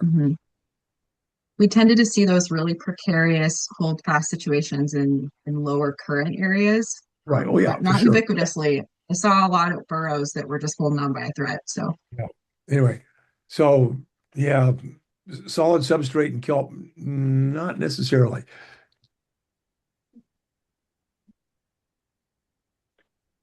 All right. Thank you, Tom. Thank you, Andy, very much. Let's keep moving. Next, we have a presentation by Charlie O'Kelly addressing pathogens. Charlie, you're on. Good. Can you see my screen? No. Well, I have to. That means I have to hit the share button. Yes, there we go. Right. Yeah, it's many buttons. Got to hit the right one. All right. Thanks, Pete. I'm Charlie. I am the latecomer in this group. I retired in February 2024 from a commercial microalgal producer in Hawaii, returned to the Friday Harbor Laboratories. And everything you see here is going to be from September 2024 onwards. So less data than some of the other folks, and rather an unusual source of data, because I'm interested in whether or not there's anything out there that is actually causing the problems we see because the kelp are being eaten. So I wanted to start with a number. And there's the number.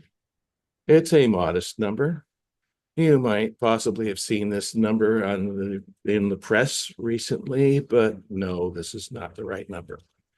That number is actually the number of zoospores. That's the 500 billion zoospores that is produced by the average, whatever you want to define average to be, kelp sporophyte. And in a steady state kelp bed, your 500 billion zoospores yields exactly one adult reproductive sporophyte. Let's just say that this is a really high risk, low return reproductive investment. By comparison, your Douglas fir tree produces 10 million seeds over 500 years to produce it one tree to replace itself in a steady state forest. So I am arguing that we already have a high yield or a high risk, low yield investment in kelp microstages. This is probably where many of the problems that we see are to be found. And we all recognize that those sets of stages that we talk about are the sort of the black box of kelp restoration issues. So my mission here today is to try to put something in the box. And that something is a protozoan or a group of protozoa which carry the genus name Labyrintula. Labyrintula is already in the lineup in the courtroom because we already are aware of the fact that some species in the Labyrintula zosteri group are responsible for eelgrass wasting disease. There's a second group which is centered on the species Labyrintula terrestris, which fewer of us will know about because it is responsible for a disease, turfgrass rapid blight in golf courses and bowling greens and things like that. However, it does intersect with our group, our world, because it is also found on Spartina, the cordgrass. So we've got those two groups, the known pathogens. And then we've got a third group of species, which are referred to as the Labyrintula diatomea species group, which don't eat eelgrass, don't eat turfgrass, and therefore everybody says they are not pathogenic, and we don't have to worry about them. Trying to disown the family, are we, Michael? Well, since September 2024, I've come up with 23 different strains of Labyrintula, which have been isolated from our environment. The one on the far right are actually gifts from the Drew Harvell Laboratory. The others have been isolated from samples in the San Juan Islands, from Magnolia, and from Squaxin. These are the ones, 17 of the 23, that are actually capable of eating kelp comedophytes in the laboratory. They'll take them right out. And of those, the 17, one I haven't tested yet. The other 5 are either the Labyrintula zosteri group associated with eelgrass, or the Labyrintula terrestris group associated with turfgrass and cordgrass. The DNAs are in the freezer. We hope to get sequences very shortly, but our hypothesis is that each of these kelp-eating Labyrintula pests are in the Labyrintula diatomea group and are also well known in the environment because in environmental DNA surveys, they are found from eelgrass beds or some other location. So none of them is new. They just haven't been recognized as kelp pathogens. Welcome to the family, Don Corleone. So what do we know about these things that we have discovered since last September? And I will be going through things sort of like boom, boom, boom, boom, boom. It is a work in progress. There are data, but basically going to make bold statements. And I'm most certainly here to answer any questions about where we are, what the data are behind these assertions, and what further work do we need in order to go forward. The first thought is that it looks like we've got a lot of different strains or species, we don't know yet, that are attacking the kelp. And by the way, kelp means Nereocystis, Alaria, Cymathera at least. So if it is a Nereocystis pathogen, it is also likely to be a generalized kelp pathogen. So we've got multiple strains, possibly multiple species, and we have the possibility that some of them are more virulent than others.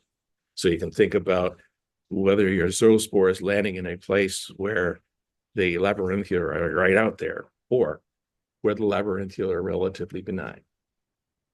And that might help drive what's going on in your kelp bed. The labyrinthia strains that I've looked at so far are generalist pathogens. A number of different algae, including all the kelps, some yeasts, some bacteria, maybe even some amoebae. But they don't eat everything.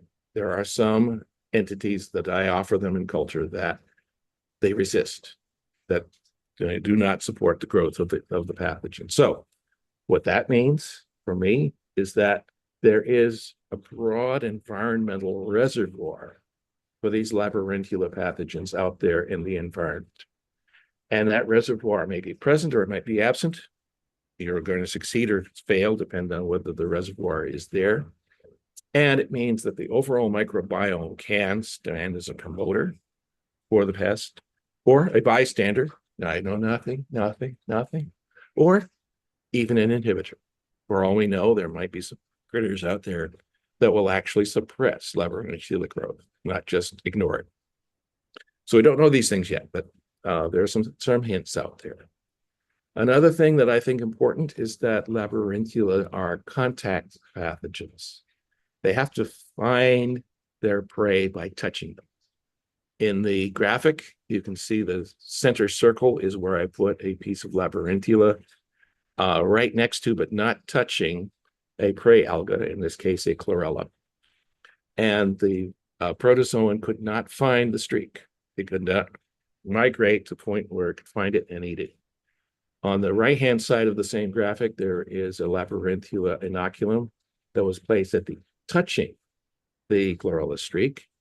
And the labyrinthia immediately went and said, thank you very much, migrated down the streak and ate all the algae.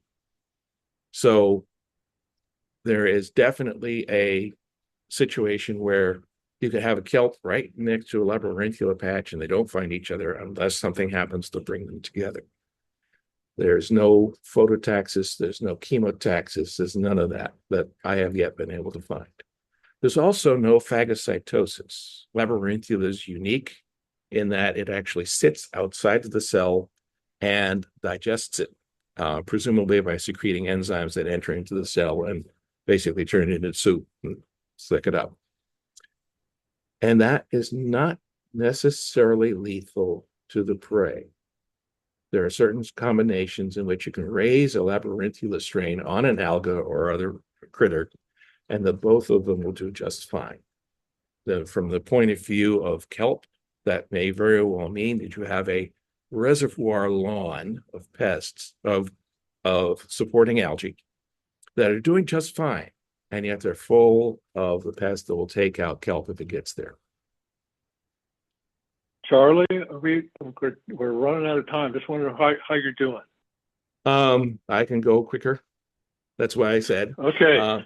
So the idea is that the labyrinthias are more virulent at higher temperatures. We've been talking about temperature. They've got that going on. They require a high salinity, which is unusual by comparison with the rest of labyrinthia. They disperse very slowly, hence the contact pathogen bit. And so here are my proposals. When you have labyrinthia as a player here, kelp zoospores are at greatest risk when they are being dispersed, because that's when temperatures are highest. If you can get to December, you have a good chance of surviving. And then you have all the different conditions under which your labyrinthia can be either present or absent, and your algae will be supported or not supported as a consequence. To summarize in the context of our questions and answers, What favors labyrinthia attack? You have a virulent strain. You've got elevated temperature during the summer months when zoospores are being distributed. You have a stable, continuous substrate. You have low water motion, and you have a favorable microbiome. What conditions inhibit? Well, you might get lucky. You might land where labyrinthia ain't. The strain might be less virulent. Temperatures are low, suppressing labyrinthia activity. The substrate is unstable, discontinuous. You don't get a lawn. You don't get distribution of the labyrinthia. High water motion will do the same thing, and you might have an unfavorable microbiome. All of those things might contribute to labyrinthia being a big deal. And I want to very quickly point out that it's just labyrinthia. We focus on it because I got it in my hand. There are several other possibilities here. In the interest of time, I won't go through them except to point out one paper that suggested that algae might suppress labyrinthia had a small problem. It actually had a labyrinthia present in the culture of the algae that were suppressing the kelp. So it might be that they were seeing labyrinthia effects and missed it. Who knows? That's my story. All right. And I'm sticking with it until somebody's got it better. Thank you, Charlie. You definitely opened up a whole new door there. So we don't have time for questions. And we have just a little bit of remaining time here. Our plan is Megan is going to give us a summary. And then we're going to have a few minutes left for a discussion. So Megan, on to you.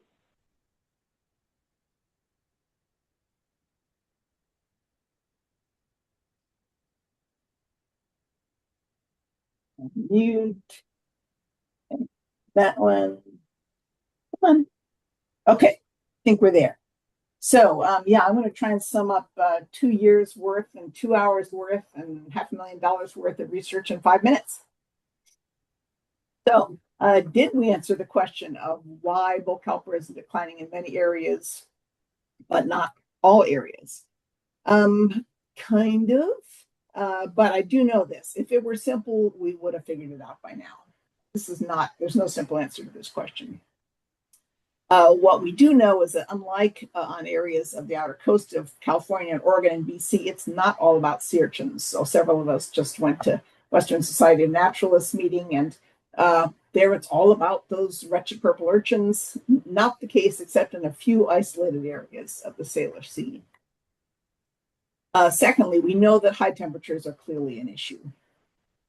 And that's true both for sporophytes, we've seen that both in the lab and the field, and for gametophytes seen in the lab. And then, of course, there's the interaction. So high temperatures likely interact in a variety of ways with grazing rates, which are worse at higher temperatures, pathogens, Charlie just said, more virulent at higher temperatures, nutrient needs, definitely interactions there from some of Kathy's work and others. Greater nutrient requirements at higher temperatures. And then currents, actually, we know that currents can ameliorate high temperatures as seen in the very happy Nereocystis that we see in the Tacoma Narrows. Substrate availability is clearly important. Yes, you can probably get Nereocystis growing on sand sometimes, but not often and not persistent, I would argue. Sporophytes, at least large sporophytes, really need bedrocks or cobbles that are big enough that they don't pick them up and carry them away when the current comes up. What do gametophytes need? Yeah, good question. And of course, if substrate availability is one of the smoking guns, has it changed at some of these Salish Sea sites that used to have kelp and don't anymore? So yes, Andy talked about sand. Is sand the ultimate problem? Sometimes. So some sites with missing kelp are now sand and pebble dominated. We really need more historic substrate data, and that's going to be a tough one. Sand moves around a lot through the year. So just because we don't see it now may not mean it wasn't a problem last month. It takes only a tiny bit of sand at the wrong time to smother a gametophyte. And that is a key issue that we know very little about because, of course, we can't see the gametophytes in the field. But some sites with missing kelp, i.e. they used to have kelp and now don't, have lovely bedrock. So for instance, Rich Passage has seemingly all the conditions that should make for a great kelp bed, and yet the kelp there is totally gone. Great substrate for bull kelp, which is bedrock and boulders, is also great for consumers like urchins and maybe kelp crabs, and for algal competitors. And Andy's experimental results show that algal competitors do have a negative impact on kelp recruitment. Light, turbidity, and nutrients don't show consistent patterns, consistent differences among sites that have healthy versus declining Nereocystis.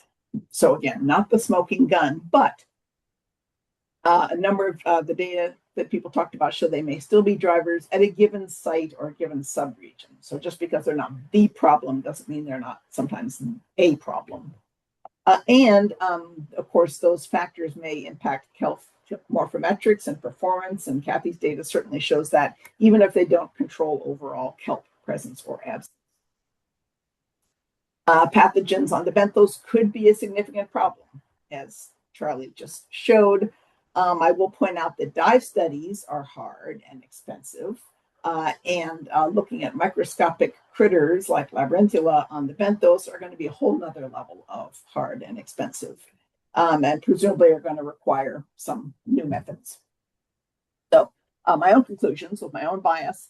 If you're going to grow a healthy kelp bed, a number of positive conditions have to be present, and you can't pile on too many stressors. At sites throughout the Salish Sea, there are a lot of stressors, a lot of potential stressors, and we've heard about a lot of those today. And they interact. And again, this is where the complexity comes from, is all those potential interactions. So I tried to do a little graphic here of things that are both good and bad, or affect kelp well and badly, both on the benthos and in the water column. So in the green, positive things, good currents, plenty of nutrients, stable substrate, adequate spore supply. Those are all things that are going to encourage healthy kelp beds. On the bad side, high temperatures and then interactions with few nutrients. Sorry, my own screen is in the way here. High turbidity, too few spores on the benthos, too few spores out of that, what was it, 500 trillion, some order of magnitude. Billion.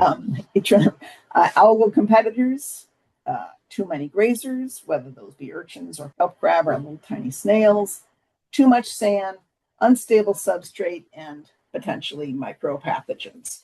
So that's a lot of potential troublemakers there in the red. So maybe this is a situation throughout the Salish Sea of death by 1,000 cuts. A lot of things can go wrong. Well, one thing in the positive that you know for sure, this partnership, as various people have mentioned, was amazing. The data sharing, the field help, the openness of communication means that we have learned so much more, constantly learning from each other instead of being competitive or holding on tight to our data. This has really been a tremendous partnership in this whole HSIL project.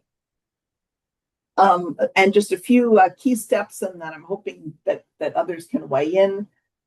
Getting more historical data on substrate type in areas where there used to be kelp and isn't now. Looking at investigations of where all that wretched sand is coming from. Doing some experiments, more experiments with substrate addition, kelp outplants, as PSFRF is doing. Is spore availability an issue, or maybe where or when are spore availability an issue?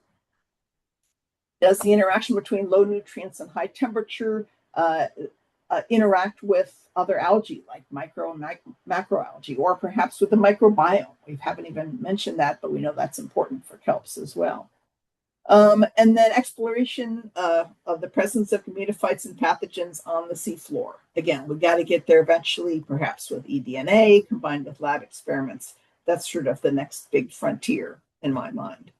And so, yeah, we would love to hear your thoughts. I don't know if people want to put ideas in chat about where to weigh in next, but this is what we want this community to do. This big, amazing kelp community is to help weigh in on where should we be going from here. Thanks.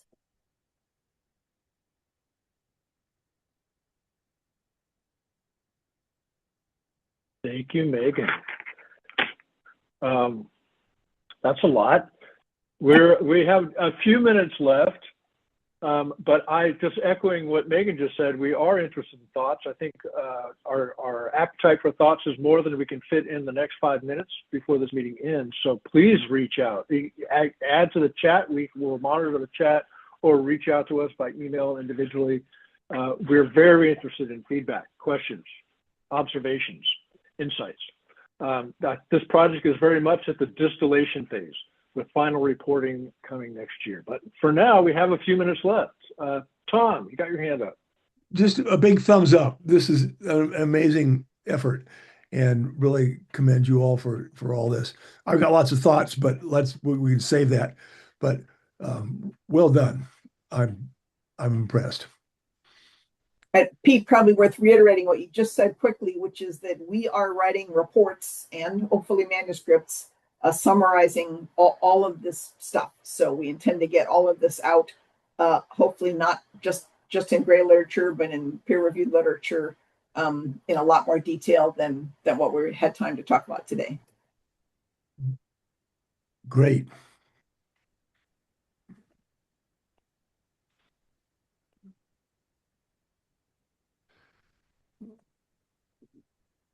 Oh, and I see someone's asking in the chat about the presentations made available. I think we probably can't share the presentations yet, but were we recording? Yes, we have been recording. So we are recording. Yeah, we will try and make that recording available to folks. I know there are quite a few folks who registered but were unable to be here. And so hopefully that'll be shareable.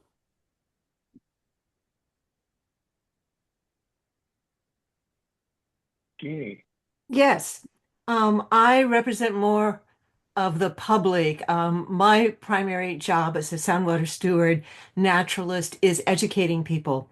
And one thing that is happening is a huge explosion of books and pamphlets and people teaching people to harvest naturally. And where we are at Libby Beach, which is part of a marine preserve, the busloads come from Seattle during harvesting season. And I would like to put on your plates, we need to get the word out to the public that this is a precious resource that needs to be harvested carefully and with respect. And so I'm just putting out a call. Most of the public's not going to sit through something as complex as this, but those of you who have a penchant for evangelizing, please step forward and help take leadership in sharing how this matters for the future of our kelp, that all citizens are aware.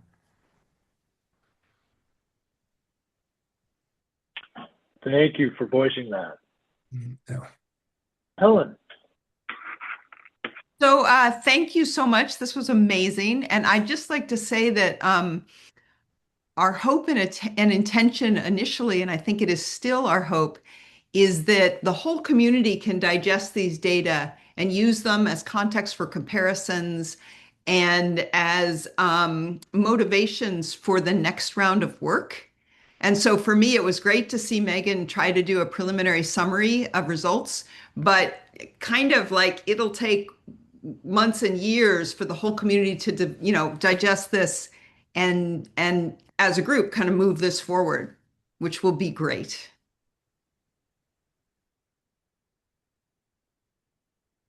But you got to realize that this group here is light years ahead of everybody else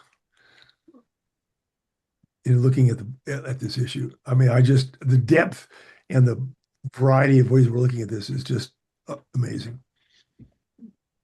Feather in your cap, everybody. All right. Thanks, Tom. Thanks, Helen. And we're just about at time, and like was just discussed, this is being recorded, so we'll work on making that available. And we do have reports and publications that will be coming in the future. So thank you, everyone, for joining us. It's been a great project to be a part of, and very happy to share it. Thank you to all the speakers. It was great. Thank you very much. And with that, I think we've reached a conclusion. Any final from the team? Any final comments? Thanks for keeping us on time, Pete. Nice job. And Helen, next time we'll make you wrap up. All right. All right. Helen, yes, thank you very much for joining us.